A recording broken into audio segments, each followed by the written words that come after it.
Um passo em frente, dois passos atrás. Vladimir Ilyich Lenin. Conclusão dos debates sobre os estatutos, cooptação para os centros, saída dos delegados da Rabot e Dielo. Dos debates posteriores sobre os estatutos, 26ª sessão do Congresso, é digna de menção somente a questão relativa à limitação dos poderes do Comitê Central, questão que lança luz sobre o caráter dos ataques atuais dos martovistas ao hipercentralismo. Os camaradas Egorov e Popov tendiam a limitar o centralismo com um pouco mais de convicção, independentemente da sua candidatura própria ou da que propunham. Já na comissão dos estatutos eles tinham proposto que se limitasse o direito do CC de dissolver os comitês locais, exigindo a concordância do Conselho, e mais ainda, limitando-o a uma série de casos expressamente enumerados, p. 272 notam. 3 membros da comissão dos estatutos, Glebov, Martov e eu, declararam-se contra, e o camarada Martov defendeu a nossa opinião no Congresso, p. 273, respondendo a Egorov e Popov que o CC não deixaria de discutir mesmo assim antes de tomar uma decisão tão grave como a dissolução de uma organização. Como vedes, naquele momento o camarada Martov ainda estava surdo a todas as pretensões anticentralistas, e o Congresso rejeitou a proposta de Egorov e Popov. Infelizmente, as actas não nos dizem por quantos votos. No Congresso do Partido, o camarada Martov declarou-se igualmente contra a substituição da palavra organiza, o CC organiza comitês, etc. No seção 6 dos Estatutos do Partido, pela palavra confirma. Também é preciso conferir o direito de organizar, dizia então o camarada Martov, que ainda não tinha tido a maravilhosa ideia, que só descobriu no Congresso da Liga, de que confirmar não cabe no conceito de organizar. A parte estes 2 pontos, dificilmente se encontrará qualquer interesse no resto dos debates já totalmente dedicados a questões de pormenor relativas ao seção 5-11 dos Estatutos, pp. 273-276 das actas. O parágrafo 12 é relativo à cooptação em todos os organismos coletivos do partido em geral e nos centros em particular. A comissão propõe que se aumente a maioria qualificada necessária à cooptação de 2/3 para 4/5. O grave relator Glebov propõe a cooptação por unanimidade para o CC. O camarada Egorov, considerando indesejáveis as fricções, declara-se a favor de uma simples maioria, na ausência de um veto fundamentado. O camarada Popov não está de acordo nem com a comissão nem com o camarada Egorov e exige uma simples maioria, sem direito de veto ou a unanimidade. O camarada Martov não está de acordo com a comissão, nem com Glebov, nem com Egorov, nem com Popov. Pronuncia-se contra a unanimidade, contra os 4/5 a favor dos 2/3, contra a cooptação recíproca, isto é, contra o direito da redação do OC de protestar contra a cooptação no CC e vice-versa, o direito de controlo recíproco sobre a cooptação. Como o leitor vê, surge o agrupamento mais variado e as divergências fragmentam-se quase ao ponto de chegar a particularidades pessoais no ponto de vista de cada delegado.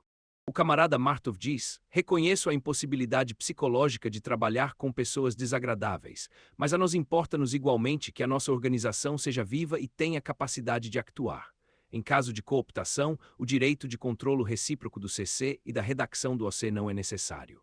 Se sou contra, não é porque pense que um possa ser incompetente na jurisdição do outro. Não, a redação do OC, por exemplo, poderia dar ao CC um bom conselho, se convinha, por exemplo, admitir o senhor Nadejdin no CC. Protesto porque não quero que se crie uma série de trâmites que produzam irritação recíproca. Eu objectei e temos aqui 2 questões. A primeira é relativa à maioria qualificada e sou contra a proposta de baixá-la de 4/5 para 2/3. Admitir um protesto fundamentado não é razoável e sou contra. A segunda questão, relativa ao direito de controlo recíproco do CC e do OC sobre a cooptação, é muitíssimo mais importante. O acordo recíproco dos 2 centros é condição indispensável de harmonia. Trata-se aqui da ruptura entre os 2 centros. Quem não quiser a cisão tem que velar para que haja harmonia. A vida do partido ensina-nos que houve pessoas que semearam a cisão. E uma questão de princípio, uma questão importante, de que pode depender todo o futuro do partido, 276-277-1. Este é o texto integral do resumo feito no Congresso do meu discurso, ao qual Martov atribui uma importância particularmente séria. Infelizmente, embora atribuindo-lhe essa importância, ele não se deu ao trabalho de aligar a todos os debates e a toda a situação política do Congresso na ocasião em que foi pronunciado este discurso. Em primeiro lugar, cabe perguntar, por que no meu projeto inicial, VRP 394, seção 11, 2 me limitei aos 2/3 e não exigia o controlo recíproco sobre a cooptação para os centros? O camarada Trotsky, que falou depois de mim, p. 277, levantou imediatamente esta questão. O meu discurso no Congresso da Liga e a carta do camarada Pavlovich sobre o 2 Congresso respondem a esta pergunta. O seção 1 dos estatutos quebrou o vaso e havia que amarrá-lo com um nó duplo, dizia eu no Congresso da Liga. Isso significava, em primeiro lugar, que, a propósito de uma questão puramente teórica, Martov se revelou oportunista e que o seu erro tinha sido defendido por Liber e Akimov. Isso significava, em segundo lugar, que a coligação dos martovistas, ou seja, de uma insignificante minoria dos escristas, com os anti-escristas Yus, dava a maioria no Congresso na votação da composição pessoal dos centros. E eu falava então precisamente da composição pessoal dos centros, sublinhando a necessidade de harmonia e advertindo contra as pessoas que semeavam a cisão. Esta advertência tomou com efeito uma grande importância de princípio, porque a organização do ISCRA, mais competente, sem dúvida, quanto à composição pessoal dos centros, visto que conhece mais de perto todos os assuntos na prática e todos os candidatos, já tinha emitido o seu voto consultivo sobre esta questão e tinha tomado a decisão que conhecemos sobre as candidaturas que lhe provocavam receios. Tanto do ponto de vista moral como no que se refere à essência do assunto, ou seja, quanto à competência daquele que decide, a organização do ISCRA devia desempenhar um papel decisivo nesta questão tão delicada. Mas formalmente o camarada Martov tinha sem dúvida todo o direito de apelar para os Liber e os Akimov, contra a maioria da organização do ISCRA. E no seu brilhante discurso sobre a seção 1, o camarada Akimov disse em termos notavelmente claros e inteligentes que, quando constata entre os escristas um desacordo sobre os meios de atingir o seu objetivo comum, escrista, vota conscientemente e de propósito a favor do pior meio, visto que os objetivos dele, Akimov, são diametralmente opostos aos dos escristas. Era, pois, fora de dúvida que, mesmo independentemente da vontade e da consciência do camarada Martov, seria precisamente a pior composição pessoal dos centros que obteria o apoio dos Liber e dos Akimov. Eles devem votar a julgar não pelas suas palavras, mas pelos seus actos, pelo seu voto sobre a seção 1, precisamente a favor da lista que pudesse prometer a presença de pessoas que semeassem a cisão, votar precisamente para semear a cisão. Será para admirar que, perante tal situação, eu tenha falado de uma importante questão de princípio, a harmonia dos dois centros, de que podia depender todo o futuro do partido. Nenhum social-democrata minimamente a par das ideias e dos planos escristas e da história do movimento, que partilhasse com alguma sinceridade estas ideias, podia duvidar um só momento de que a solução, pelos Liber e pelos Akimov, do debate no seio da organização do ISCRA sobre a composição pessoal dos centros era formalmente justa, mas assegurava os piores resultados possíveis. Era imperioso lutar contra estes piores resultados possíveis. Põe-se a questão como lutar. Não foi pela histeria nem pelos escandalosinhos bem entendido que nós lutamos, mas por meios perfeitamente leais e perfeitamente legítimos, compreendendo que estávamos em minoria, do mesmo modo que no seção 1 pedimos ao Congresso que salvaguardasse os direitos da minoria. Quer se tratasse de uma maior severidade quanto à qualificação na admissão dos membros, os 4-5 em vez dos 2-3, ou da unanimidade na cooptação, ou do controlo recíproco sobre a cooptação para os centros, defendemos tudo isto quando nos vimos em minoria na questão da composição pessoal dos centros. Este facto é constantemente ignorado pelos Joões e os Pedros, que gostam de falar e dar opiniões sobre o Congresso irrefletidamente, depois de 2 ou 3 conversas entre amigos, sem um estudo sério de todas as actas e de todos os testemunhos das pessoas interessadas. E quem quiser estudar com consciência estas actas e estes testemunhos chegará infalivelmente ao facto que indiquei. A raiz da discussão neste momento do Congresso estava precisamente no problema da composição pessoal dos centros. E nós procurávamos conseguir condições mais rigorosas de controlo, justamente porque estávamos em minoria e queríamos amarrar com nó duplo o vaso, quebrado por Martov com alegria e com a alegre participação dos Liber e dos Akimov. Se assim não fosse, diz o camarada Pavlovich, evocando esse momento do Congresso, apenas restaria supor que, ao propor o ponto da unanimidade na cooptação, estaríamos a cuidar dos interesses dos nossos adversários, porque, para o partido dominante em qualquer organismo, a unanimidade é não só inútil, mas até desvantajosa, p. 14 da Carta sobre o 2 Congresso. Mas atualmente esquece-se demasiadas vezes a cronologia dos factos. Esquece-se que durante todo um período do Congresso atual, minoria era maioria graças à participação dos Liber e dos Akimov, que é precisamente a este período que corresponde o debate da cooptação para os centros, debate cuja razão subjacente era a divergência na organização do ISCRA sobre a composição pessoal dos centros. Quem se der conta deste facto compreenderá também a paixão dos nossos debates e já não se admirará desta contradição aparente. em que pequenas divergências de pormenor fazem surgir questões verdadeiramente importantes, questões de princípio. O camarada Deutsch, que usou da palavra na mesma sessão, p. 277, tinha bastante razão quando declarou, sem dúvida que esta proposta está calculada para o momento atual. De facto, só compreendendo o momento atual em toda a sua complexidade se pode compreender o verdadeiro sentido da discussão. E é de extraordinária importância não perder de vista que quando nós estávamos em minoria defendemos os direitos da minoria com processos que todo social-democrata europeu reconhece serem legítimos e admissíveis. Ou seja, pedindo ao Congresso um controlo mais severo sobre a composição pessoal dos centros. Do mesmo modo, o camarada Egorov tinha bastante razão quando dizia também no Congresso, mas noutra sessão, admira-me muito ouvir de novo nos debates referências aos princípios. Isto a propósito das eleições para o CC na 31ª sessão do Congresso, isto é, se não me engano, quinta-feira de manhã, enquanto a 26ª sessão, de que falamos agora, foi numa segunda-feira à noite.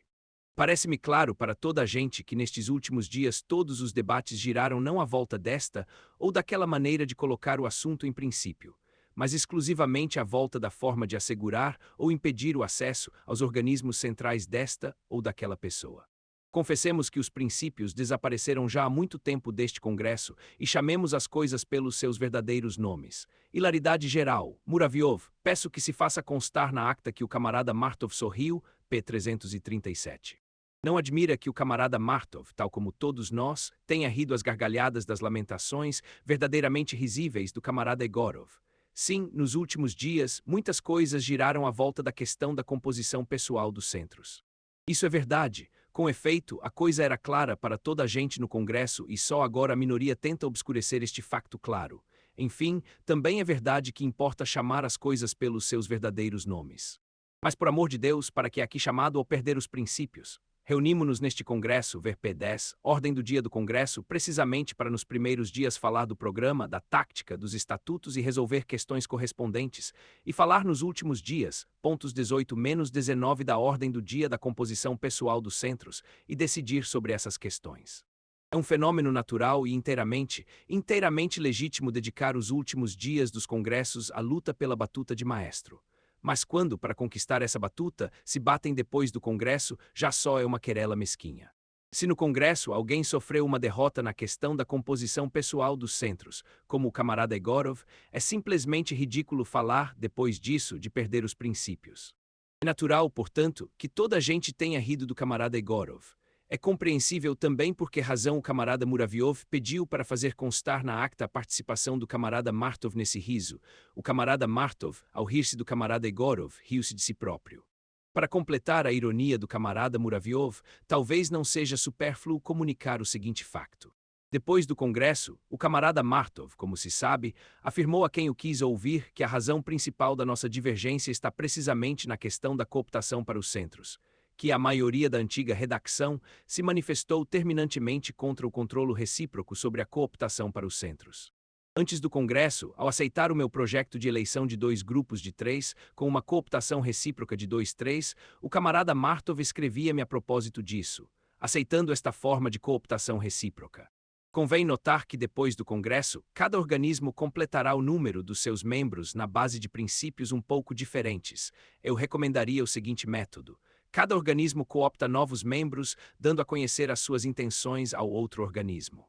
Este último pode protestar e então a controvérsia é resolvida pelo Conselho.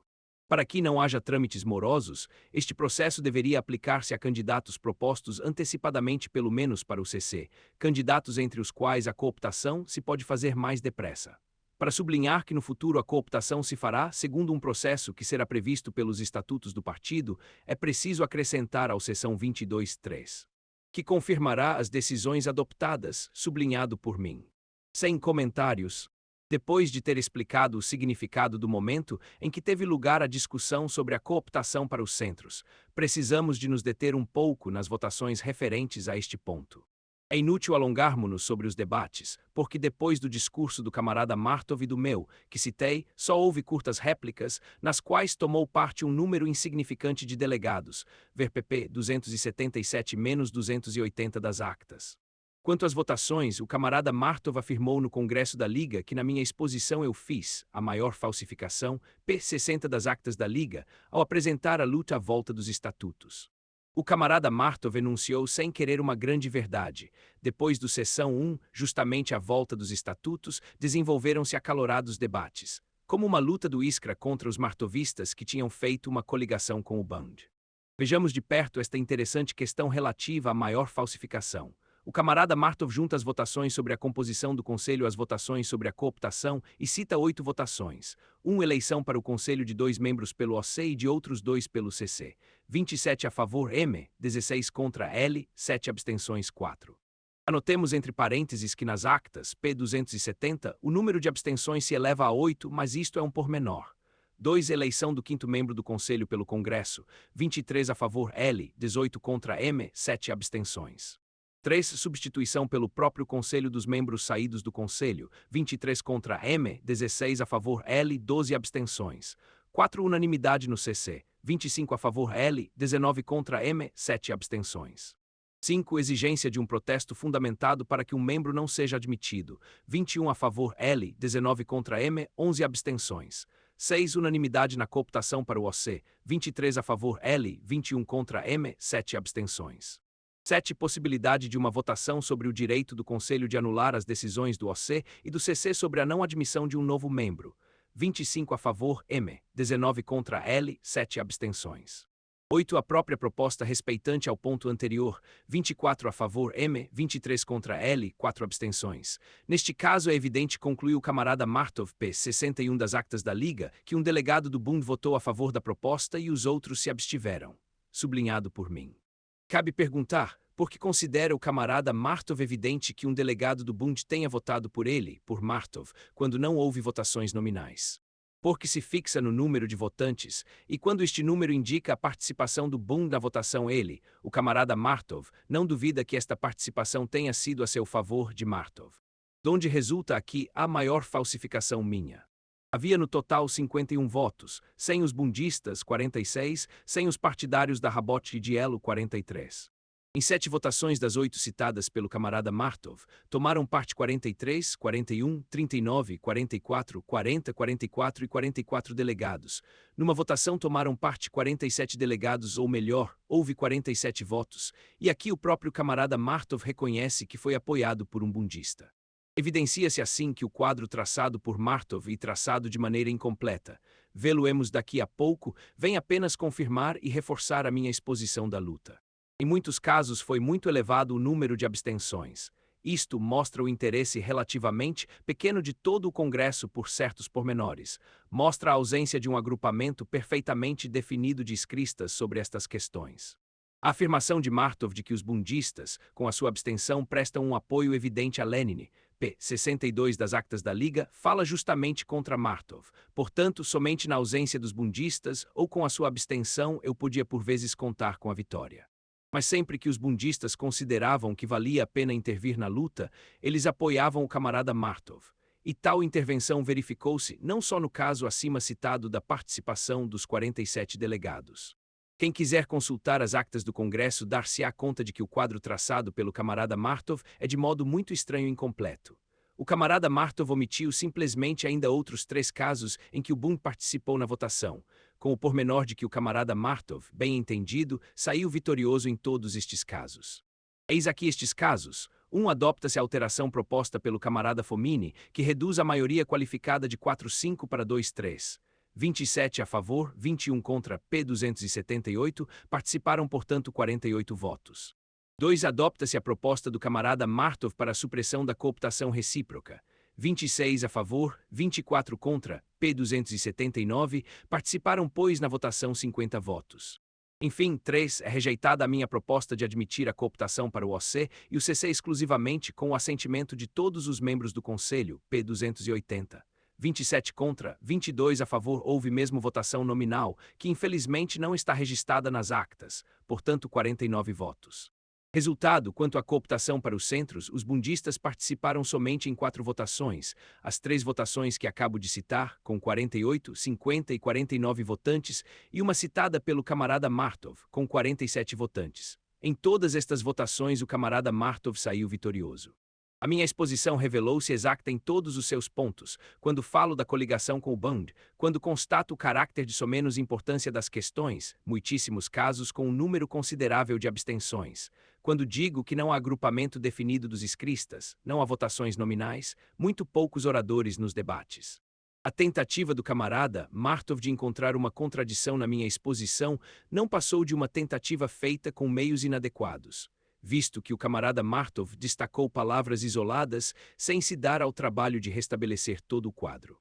O último parágrafo dos estatutos, dedicado à questão da organização no estrangeiro, mais uma vez provocou debates e votações particularmente característicos do ponto de vista dos agrupamentos no Congresso. Tratava-se de reconhecer a Liga como organização do partido no estrangeiro. Claro, o camarada Akimov insurgiu-se imediatamente, recordando a união no estrangeiro aprovada pelo primeiro Congresso e chamando a atenção para o significado de princípio da questão. Devo esclarecer, primeiramente declarou que não atribuo grande valor prático a esta ou aquela solução do problema. A luta ideológica que se tem desenvolvido até agora no nosso partido sem dúvida que ainda não terminou, mas ela prosseguirá noutros planos e com outro agrupamento de forças. No seção 13 dos estatutos mais uma vez ficou refletida, e de modo muito marcado, a tendência para fazer do nosso Congresso, em vez de um Congresso do partido, um Congresso fraccionário. Em vez de obrigar todos os sociais-democratas da Rússia a inclinarem-se perante as decisões do Congresso do partido, em nome da unidade do partido, unindo todas as organizações do partido, propõe-se ao Congresso que dissolva a organização da minoria, que obrigue esta a desaparecer, 281. Como o leitor vê, a continuidade, que se tornou agora tão cara ao camarada Martov depois da sua derrota na questão da composição dos centros, não era menos cara ao camarada Akimov. Mas no Congresso, os que têm bitolas diferentes para si e para os outros levantaram-se apaixonadamente contra o camarada Akimov. Apesar da adopção do programa, do reconhecimento do Iskra e da adopção quase integral dos estatutos, traz-se para a cena precisamente o princípio, que separava, em princípio, a Liga da União. Se o camarada Akimov pretende pôr a questão no plano dos princípios, exclama o camarada Martov, não temos nada contra isso, sobretudo porque o camarada Akimov falou das combinações possíveis na luta contra duas tendências. O triunfo de uma tendência deve sancionar-se, notem que isto foi dito na 27ª sessão do Congresso. Não no sentido de se poder fazer uma nova reverência ao Iskra, mas no de abandonar definitivamente todas as combinações possíveis de que falou o camarada Akimov, 282, sublinhado por mim. Quadro o camarada Martov, depois de encerradas todas as discussões sobre o programa no Congresso, continua ainda a abandonar definitivamente todas as combinações possíveis, enquanto não sofreu ainda uma derrota na questão da composição dos centros. O camarada Martov, no Congresso, abandona definitivamente a possível combinação que com tanto êxito põe em prática imediatamente a seguir ao Congresso. Mas o camarada Akimov já então se mostrou bem mais perspicaz do que o camarada Martov. O camarada Akimov invocou os 5 anos de trabalho da velha organização do partido, que por decisão do primeiro Congresso tinha o nome de comitê, e acabou com uma ultravenenosa e providencial alfinetada. Quanto à opinião do camarada Martov de que são vãs as minhas esperanças de ver nascer uma tendência nova no nosso partido, devo dizer que mesmo ele próprio me dá esperanças, p. 283. Sublinhado por mim. Sim, temos de reconhecer que o camarada Martov justificou brilhantemente as esperanças do camarada Akimov. O camarada Martov seguiu o camarada Akimov, convencido que este tinha razão, depois de ter sido rompida a continuidade do antigo organismo de direção coletiva do partido, que se considerava funcionar há 3 anos. A vitória do camarada Akimov não lhe ficou muito cara. No Congresso, no entanto, só os camaradas Martinov, Brucker e os bundistas, 8 votos, se colocaram ao lado de Akimov e de um modo consequente. O camarada Egorov, como verdadeiro chefe do centro, prefere o áureo meio-termo, está de acordo, vejam bem, com os iskristas, simpatiza com eles p. 282 e prova esta simpatia propondo p. 283 que se passe por alto toda a questão de princípios levantada, que não se fale nem da Liga nem da União. A proposta é rejeitada por 27 votos contra 15. É evidente que, além dos anti-iskristas 8, quase todo o centro, vota com o camarada Egorov, o total de votos é de 42, de modo que um importante número se absteve ou esteve ausente, como aconteceu muitas vezes com votações pouco interessantes ou cujo resultado era indubitável. Desde que se trate de levar à prática os princípios iskristas, logo se confirma que a simpatia do centro é puramente verbal e que apenas nos seguem 30 votos ou pouco mais. A discussão e a votação da proposta de Rousseff, reconhecer a Liga como a única organização no estrangeiro, provam-no ainda mais claramente. Os anti-iscristas e o Pântano adoptam já francamente um ponto de vista de princípios, defendido além do mais pelos camaradas Liber e Egorov, que declaram que a proposta do camarada Rousseff é ilegítima e não pode ser votada. Com ela, todas as outras organizações no estrangeiro são condenadas ao massacre, Egorov. E o orador, que não quer participar no massacre das organizações, não só recusa votar como até sair da sala. É preciso, no entanto, fazer justiça ao líder do centro. Ele dá provas, nos seus princípios errados, de uma convicção e de uma coragem política 10 vezes mais fortes do que o camarada Martov e seu ordinal feminino. Ele intercedeu a favor da organização, que se massacrava não apenas quando se tratava do seu próprio círculo, que tinha sofrido uma derrota em luta aberta. A proposta do camarada Rousseff é considerada admissível à votação por 27 votos contra 15, é em seguida aprovada por 25 contra 17. Acrescentando a estes 17 o camarada Egorov, ausente, obtemos o conjunto completo, 18 de anti-iscristas e do centro. Todo o seção 13 dos estatutos sobre a organização no estrangeiro é aprovado apenas por 31 votos contra 12 e 6 abstenções. Este número, 31, que nos dá aproximadamente o número de iscristas no Congresso, isto é, os que defendem com consequência e aplicam na prática as concepções do Iskra. Encontramos-lo pelo menos já pela sexta vez na análise das votações do Congresso, o lugar da questão do Bund, o incidente do CO, a dissolução do grupo Yuzhny Rabot e 2 votações sobre o programa agrário. E o camarada Martov quer fazer-nos crer, a sério, que não há qualquer razão para apontar um grupo tão reduzido de iscristas. Não se pode deixar de assinalar, também, que a aprovação do seção 13 dos Estatutos suscitou debates extremamente característicos a propósito da declaração dos camaradas Akimov e Martinov sobre a recusa de participar na votação, p. 288. O Burial do Congresso examinou esta declaração e reconheceu, com toda a justiça, que nem mesmo a dissolução direta da União daria qualquer direito aos delegados da União de se recusarem a participar nos trabalhos do Congresso. A recusa de votar é sem dúvida um facto anormal e inadmissível. Este é o ponto de vista que com o Burial todo o Congresso adoptou, incluindo os iscristas da minoria, que na 28ª sessão vivamente reprovaram o que eles próprios viriam a fazer na 31ª sessão. Quando o camarada Martinov se pôs a defender a sua declaração, p. 291, ergueram-se contra ele tanto Pavlovich como Trotsky, Karsky e Martov. O camarada Martov compreendeu com peculiar clareza os deveres de uma minoria descontente, enquanto ele próprio não ficou em minoria, e discorreu sobre eles num tom particularmente didático. Ou sois membros do Congresso, exclamava dirigindo-se aos camaradas Akimov e Martinov, e então deveis participar em todos os seus trabalhos, sublinhado por mim. Neste momento o camarada Martov não via ainda formalismo e burocratismo na submissão da minoria à maioria. Ou não sois membros do Congresso, e então não podeis continuar na sessão. Pela sua declaração, os delegados da União obrigam-me a fazer-lhes 2 perguntas. São membros do partido? São membros do Congresso? p. 292. O camarada Martov ensina ao camarada Akimov os deveres que incumbem aos membros do partido, mas não foi em vão que o camarada Akimov disse que depositava certas esperanças no camarada Martov. Estas esperanças viriam a converter-se em realidade, mas só depois da derrota do camarada Martov nas eleições. Quando não se tratava de si próprio, mas dos outros, o camarada Martov permanecia surdo, mesmo à terrível expressão lei de exceção lançada pela primeira vez, se não me engano, pelo camarada Martinov. As explicações que nos foram dadas, respondeu o camarada Martinov, aos que procuraram convencê-lo a retirar a sua declaração, não puseram a claro se se tratava de uma decisão de princípio ou de uma medida de exceção contra a União. Neste caso, consideramos que se fez um ultraje à União. O camarada Egorov, como nós próprios, tem a impressão que se trata de uma lei de exceção, sublinhado por mim, contra a União, e por isso abandonou mesmo a sala, 295. Tanto o camarada Martov como o camarada Trotsky, com Plekhanov, erguem-se energicamente contra a ideia absurda, realmente absurda, de ver um ultraje na votação do Congresso, e o camarada Trotsky, defendendo a resolução adoptada por proposta sua pelo Congresso, segundo a qual os camaradas Akimov e Martinov podem considerar-se perfeitamente satisfeitos, assegura que a resolução se reveste de um caráter de princípio e não de um caráter filistino, e não nos importa que alguém se sinta ultrajado por ela, p. 296. Todavia, bem depressa se revelou que a mentalidade de círculo e o espírito filistino eram ainda demasiado fortes no nosso partido, e as palavras orgulhosas que sublinhei revelaram-se uma frase oca altissonante. Os camaradas Akimov e Martinov recusaram-se a retirar a sua declaração e deixaram o Congresso no meio das exclamações gerais dos delegados, absolutamente injustificado.